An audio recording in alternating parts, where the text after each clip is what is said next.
Hello everyone, स्वागत है आप सभी लोगों का आपके अपने यूट्यूब चैनल एग्जाम सॉल्यूशन में।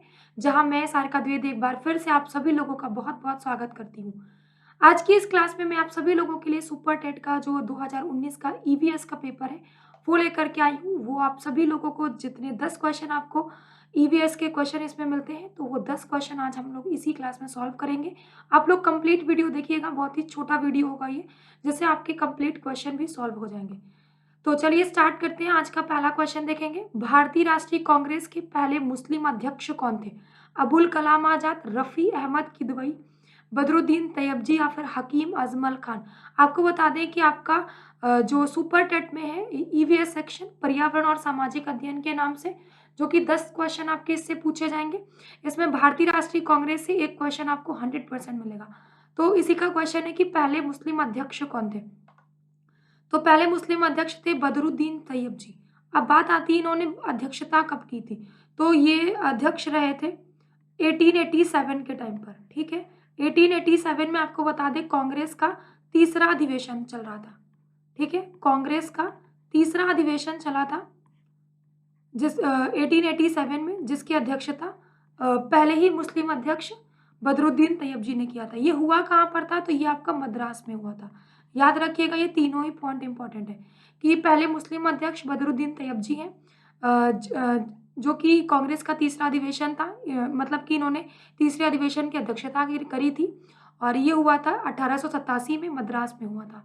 इसके अलावा यहाँ से क्वेश्चन आपका पूछा जा सकता है कि भारतीय राष्ट्रीय कांग्रेस के पहले अध्यक्ष कौन थे? आपका क्वेश्चन यहाँ से पूछा जाएगा, भारतीय राष्ट्रीय कांग्रेस के पहले अध्यक्ष कौन थे? तो पहले अध्यक्ष थे आपके डब्ल्यू.सी. बनर्जी, जिसकी स्थापना मतलब कि जिसकी अध्यक्षता इन्होंने कब करी थी? 1885 में ही करी थी। पहले अध्यक्ष यही थे। अगर पूछा जाए पहली महिला अध्यक्ष कौन थी? पहली महिला अध्यक्ष पूछा जाएगा तब आपकी एनी बेसेंट थी। याद रखिएगा, पहली महिला अध्यक्ष एनी बेसेंट थी। लेकिन अगर क्वेश्चन पूछा जाएगा पहली भारतीय महिला अध्यक्ष कौन थी, ठीक है, पहली भारतीय महिला अध्यक्ष कौन थी, तब आपकी सरोजिनी नायडू हो जाएंगी। कौन हो जाएंगी? सरोजिनी नायडू हो जाएंगी। इंपॉर्टेंट है, याद रखेगा। इसके अलावा अबुल कलाम आजाद के बारे में बता दें। इनकी प्रमुख विशेषता, इनकी दो विशेषता। एक तो ये सबसे कम उम्र के अध्यक्ष, भारतीय राष्ट्रीय कांग्रेस में सबसे कम उम्र के अध्यक्ष कौन थे? तो ये अबुल कलाम आजाद थे। इसके अलावा पूछा जाए कि सबसे अधिक समय तक रहने वाले अध्यक्ष कौन थे? तो सबसे अधिक समय तक रहने वाले अध्यक्ष भी यही अबुल कलाम आजाद थे। अगर पूछा जाए पहले अंग्रेज अध्यक्ष कौन है, ठीक है, पहले अंग्रेज अध्यक्ष कौन थे? तो पहले अंग्रेज अध्यक्छ आपके जॉर्ज यूले थे। आपको एक पूरी क्लास भारतीय राष्ट्रीय कांग्रेस पर भी मिलेगी। अभी फिलहाल क्वेश्चन डिस्कस कर रहे हैं, इस वजह से थोड़ी सी इन्फॉर्मेशन दी गई है। आपको बता दें, एक मेरी हिंदी की भी वीडियो आ चुकी है जो कि 2019 का सोल्यूशन करवाया गया है। आप उसको भी जा करके देखिएगा, कंप्लीट क्लास है वो आपकी। सेकंड क्वेश्चन देखेंगे, साइमन कमीशन के विरुद्ध प्रदर्शन में लाठी चार्ज से में लगी चोटों में किस नेता की मृत्यु हुई थी? तो साइमन कमीशन के बारे में थोड़ा सा डिस्कस कर लेते हैं। साइमन कमीशन की स्थापना कब हुई थी? तो साइमन कमीशन की स्थापना 1927 में हुई थी। लेकिन साइमन कमीशन भारत कब आया था? भारत कब आया अगर आपसे क्वेश्चन पूछा जाए, तो भारत आया था 1928 में। उसी जब भारत आया था तो इसका विरोध किया गया था। विरोध क्यों किया गया था? क्योंकि इसमें जितने भी अधिकारी थे सारे के सारे अंग्रेज ही थे, भारतीयों की कोई सुनने वाला नहीं था। अगर पूछा जाए कि ये साइमन कमीशन, इसके अध्यक्ष कौन थे? इन्हीं के नाम पर ही था। इसके अध्यक्ष थे एल्सब्रुक साइमन। कौन थे? एल्सब्रुक साइमन इस साइमन कमीशन के अध्यक्ष थे। अब इस पे किसकी मृत्यु हो गई थी? तो लाला लाजपत राय, विरोध करते हुए लाला लाजपत राय की लाठीचार्ज में मृत्यु हो गई थी।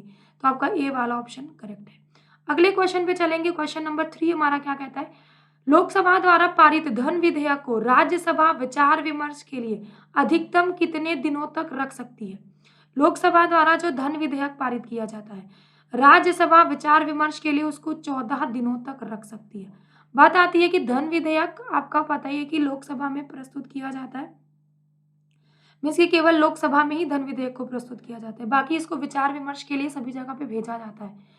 लेकिन इसका आर्टिकल कौन सा, धन विधेयक का कौन से आर्टिकल में वर्णन किया गया? तो 110 में धन विधेयक का वर्णन किया गया है। चलेंगे अगले क्वेश्चन पे। क्वेश्चन नंबर 4 हमारा क्या कहता है? प्रायद्वीपीय भारत का सबसे दक्षिणी बिंदु कन्याकुमारी कहाँ पर स्थित है?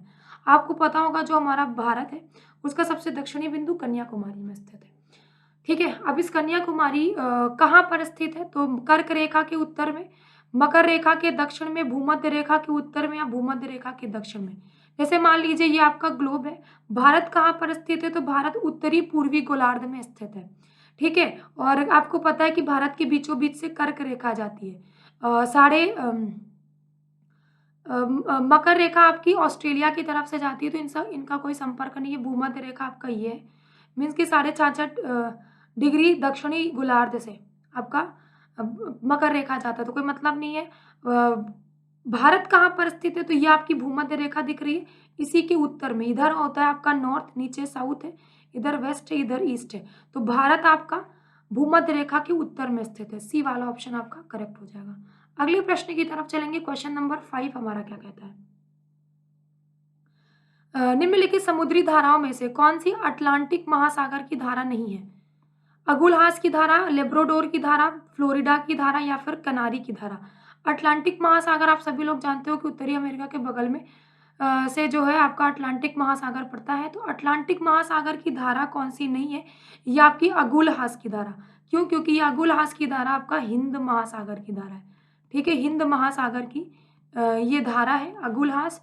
बाकी लेब्राडोर, फ्लोरिडा, कनारी ये आपकी अटलांटिक महासागर की धारा है। अगला क्वेश्चन, क्वेश्चन नंबर 6, नाथुला दर्रा भारत के किस राज्य में स्थित है? तो नाथुला दर्रा, इसकी ट्रिक भी बताई गई थी। नाथू का सिक्का जल गया, नाथू का सिक्का जल गया, तो क्या हो जाएगा? नाथू से नाथुला, जल से जेलेपला, और सिक्का से क्या हो जाएगा? सिक्किम। मतलब ये दोनों कहाँ पर स्थित है? सिक्किम में स्थित है। करेक्ट आंसर क्या हो जाएगा? सिक्किम में स्थित है। अरुणाचल प्रदेश की भी ट्रिक आपको पता होगा। अरुण ने बीज बो दिया, मीन्स कि यहाँ पर कौन कौन सा दर्रा है? बोमडिला दर्रा है, बोमडिला, यांगयाफ और आपका दिफू दर्रा, ये आपके अरुणाचल प्रदेश के दर्रे हैं। इसके अलावा आपका उत्तराखंड के कौन कौन से दर्रे हैं? तो मानानीति, लिपुलेख ये आपके उत्तराखंड के दर्रे हैं। अगला क्वेश्चन देखो, क्वेश्चन नंबर 7, भारत में गरीबी का आकलन किस आधार पर किया जाता है? परिवार का उपभोग व्यय, प्रति व्यक्ति आय, प्रति व्यक्ति व्यय या फिर इनमें से कोई भी नहीं। तो गरीबी का आकलन, बहुत सारी समितियां आई थी गरीबी के आकलन के लिए, जिसमें आपका एक सुरेश तेंदुलकर समिति, इसके अंतर्गत बात करी गई है कि भारत में गरीबी का आकलन परिवार के उपभोग व्यय के आधार पर किया जाता है, कि कितना उपभोग कर रहा है परिवार, उसी के आधार पर गरीबी, कितने कैलोरी ले रहा है, तो इन्हीं के आधार पर गरीबी का आकलन किया जाता है। अगला क्वेश्चन, क्वेश्चन नंबर 8, इनमें से भारत की संविधान सभा के पहले अध्यक्ष कौन थे? सच्चिदानंद सिन्हा, राजेंद्र प्रसाद, बी.आर. अम्बेडकर, एच.सी. मुखर्जी। तो भारत की संविधान सभा के पहले अध्यक्ष की बात की जाएगी। देखो, पहले अध्यक्ष की अगर पूछा जाए पहली बैठक इसकी कब हुई थी? तो पहली बैठक हुई थी 9 दिसंबर 1946 को। अगर दूसरी बैठक की बात करी जाएगी तो दूसरी बैठक हुई थी 11 दिसंबर 1946 को। ठीक है, अब बता दें कि पहली बैठक जब हुई थी 9 दिसंबर 1946 को, सच्चिदानंद सिन्हा अध्यक्ष बनाए गए थे, जो कि कैसे अध्यक्ष थे? अस्थायी अध्यक्ष थे। अब इसमें पहला पूछा गया तो हम इन्हीं को लगा देंगे आंसर। बाकी जब 11 दिसंबर को इसके स्थायी सदस्य बना दिए गए थे, राजेंद्र प्रसाद जो है स्थायी सदस्य बना दिए गए थे, स्थायी अध्यक्ष बना दिए गए थे 11 दिसंबर को। लेकिन पहले पूछा जाएगा तो सच्चिदानंद सिन्हा को ही बताना है, तो ए वाला आंसर सही होगा इसमें। अगला क्वेश्चन, क्वेश्चन नंबर 9, काकोरी षड्यंत्र केस किस वर्ष हुआ था? 1920, 1925, 1930 या फिर 1935। तो काकोरी षड्यंत्र केस, अभी फिलहाल तो इसका नाम काकोरी एक्शन रख दिया गया है। ठीक है, काकोरी एक्शन। तो ये हुआ कब था आपका? 1925 में। पूरी डेट क्या है तो ये भी पूछा जा सकता है। 9 अगस्त 1925 को। ये कहाँ पर हुआ था? लखनऊ के पास में है काकोरी, यहाँ पर हुआ था। इसमें कौन कौन शामिल था? तो इसमें प्रमुख रूप से आपके थे राम प्रसाद बिस्मिल। कौन थे? राम प्रसाद बिस्मिल इसमें प्रमुख रूप से शामिल थे। बाकी इसमें थे अशफाक उल्ला खान, ठीक है, अशफाक उल्ला खान, राजेंद्र लाहिड़ी, राजेंद्र लाहिड़ी और भी मतलब 1-2 लोग शामिल थे। ये मतलब प्रमुख रूप से थे, रोशन सिंह इन सबको। बाकी इन सब के लिए इनको फांसी भी दी गई थी। हुआ क्या था, इन्होंने ट्रेन, अंग्रेजों की ट्रेन थी उसको लूट लिया था। अगला क्वेश्चन नंबर 10 देखो, भारत में स्थित अवस्थापित होने वाला पहला राष्ट्रीय उद्यान कौन-सा है? तो पहला राष्ट्रीय उद्यान आप सभी लोग जानते हो, जिम कॉर्बेट राष्ट्रीय उद्यान है, जो कि कहाँ पर स्थित है? ये आपका उत्तराखंड में स्थित है। इसकी स्थापना कब हुई थी? 1936 में इसकी हुई थी। तब इसका पुराना नाम, मतलब तब इसका नाम क्या था? तब इसका पुराना नाम था हेली नेशनल पार्क। ठीक है, हेली नेशनल पार्क। लेकिन अब आपको बता दें कि इसका नाम अब चेंज कर दिया गया है। अब इसका नाम रामगंगा नेशनल पार्क रख दिया गया है। ठीक है, रामगंगा नेशनल पार्क। तो ये आपका क्वेश्चन पूछा जा सकता है, इंपॉर्टेंट है। तो ये 10 क्वेश्चन थे आपके। ठीक है, 10 क्वेश्चन आपके सुपर टेट 2019 का पेपर है। और आपको पता ही है कि अब आपको ऐसे ही पेपर में ये सब चीज़ें मिलेंगी। ये पेपर आपके यूपी टेट के लिए भी इम्पोर्टेंट था, पेपर 2 के लिए भी इम्पोर्टेंट था, सभी टेट के लिए इम्पोर्टेंट था। तो अगर आपको क्लास अच्छी लगी हो, सारे क्वेश्चन समझ में आए हो, कमेंट सेक्शन में लिख के बताइएगा कि आपको क्लास कैसी लगी। इसके अलावा वीडियो को लाइक कीजिएगा, शेयर कीजिएगा, ज़्यादा से ज़्यादा सभी के साथ में शेयर कीजिएगा। और आपको किस चीज़ की क्लास चाहिए, आप कमेंट सेक्शन में वो भी लिख के बता सकते हो। Thank you so much, take care, bye bye.